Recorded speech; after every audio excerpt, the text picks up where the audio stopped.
Bonjour, dans cette vidéo, je vais vous présenter cette fois-ci les difficultés que j'ai rencontrées lorsque je suis arrivée en Allemagne.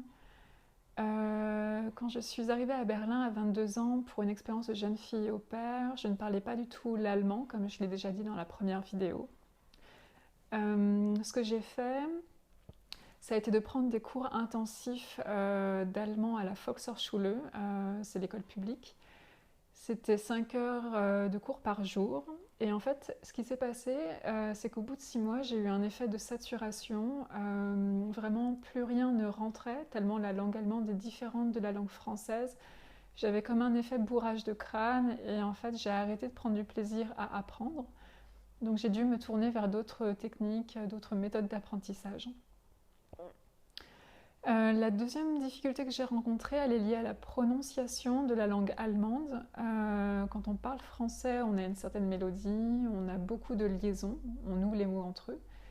Et on a aussi la mobilisation de certains muscles de la bouche et de la gorge qui ne sont pas les mêmes que quand on parle allemand. Donc du coup, ça a créé pas mal de malentendus au début. Lorsque je m'exprimais en allemand, je me souviens qu'on ne me comprenait pas toujours. Et ça a créé en fait une certaine frustration. Et de ce problème, en fait, du fait que je ne maîtrisais pas encore très bien l'allemand, j'ai eu un problème de socialisation avec les locaux au début. Lorsque j'étais au pair, les amis que j'avais étaient essentiellement des personnes anglophones, voire pire, des francophones. Donc c'était essentiellement des étrangers que j'avais rencontrés dans mes cours d'allemand, ou alors des Erasmus, ou encore les autres au pairs de mon agence. Je sais que c'est un écueil et qu'il faut que ça reste du court terme comme solution, parce que quand on reste entre expatriés, forcément, on appréhende beaucoup moins bien la culture locale. Donc j'étais vraiment consciente qu'il fallait que ça reste du court terme, voilà, et que ça dure pas trop longtemps.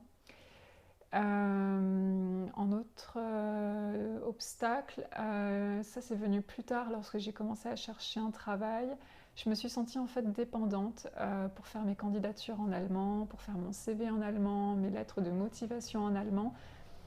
J'ai eu besoin en fait de bonnes âmes pour m'aider, voilà, à corriger mes lettres de motivation, à m'aider à préparer des entretiens d'embauche blancs où on prépare en fait les questions aux entretiens qui sont usuels. Et ça m'a en fait gênée de ne pas me sentir autonome, d'avoir besoin de quelqu'un. Ça n'a pas duré très longtemps, mais pour les premières candidatures, j'ai eu besoin de cette aide extérieure et voilà, ça m'a gênée. Voilà, donc grosso modo, voici les difficultés que j'ai rencontrées au début lorsque je suis arrivée en Allemagne. Ce serait intéressant que vous partagiez aussi les difficultés que vous avez rencontrées quand vous êtes arrivé. Et encore une fois, abonnez-vous car d'autres vidéos vont suivre. Merci de m'avoir écouté, à bientôt.